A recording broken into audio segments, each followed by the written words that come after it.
15ই August ছিল শেখ মুজিবের মৃত্যুবার্ষিকী। আর সেই দিনে অনেকে এই শোকবার্তা জানিয়েছে, থেকে বেশি জানিয়েছেন অভিনয় শিল্পীরা। আর সেখান থেকে এখানে একটু গুঞ্জন উঠেছে যে তারা নাকি এই পোস্টটি করেছেন টাকার বিনিময়ে। আর এই কেনই টাকা নিল আর কিভাবে এই টাকাটা নিল সেটাই জানাবো আজকের এই ভিডিওতে। শাকিব খান কি এই পোস্টের জন্য টাকা নিয়েছে নাকি শুধুই একটি গুজব? চলুন এই ভিডিওটা দেখে আসি। গত 15ই আগস্ট ছিল বঙ্গবন্ধু শেখ মুজিবুর রহমানের 50তম প্রয়াণ দিবস। 1975 সালে 15ই আগস্ট সপরিবার হত্যা করা হয় এই মহান নেতাকে।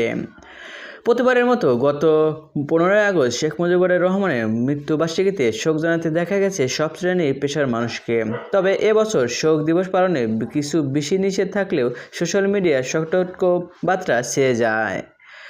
ছবি অঙ্গনে তারকারাও দিয়েছেন একের পর এক শোক বার্তা। যে তালিকায় রয়েছেন শাকিব খান, জয়া হোসেন, একাধিক জনপ্রিয় তারকা।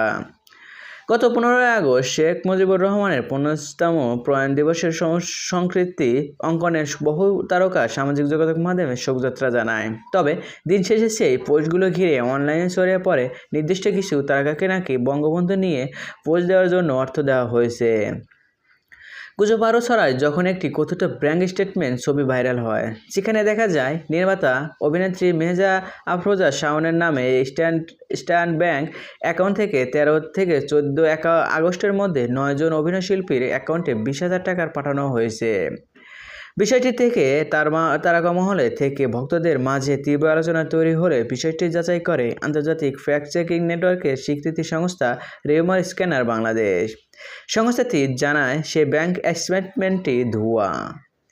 তাদের তদন্তে একাধিক অসঙ্গতিতেও ধরা পড়ে।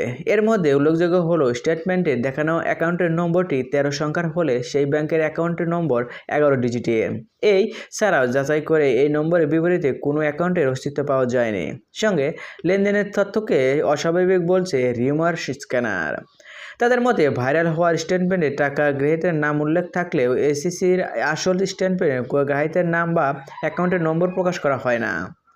সো ভিউয়ার্স, এটা কি আসলে ষড়যন্ত্র নাকি অন্য কিছু? এই ভিডিওতে আপনার কি মতামত কমেন্ট বক্সে জেনে দিন। আর হ্যাঁ, বিনোদনের সকল খবর পেতে চ্যানেলটি সাবস্ক্রাইব করুন। ধন্যবাদ।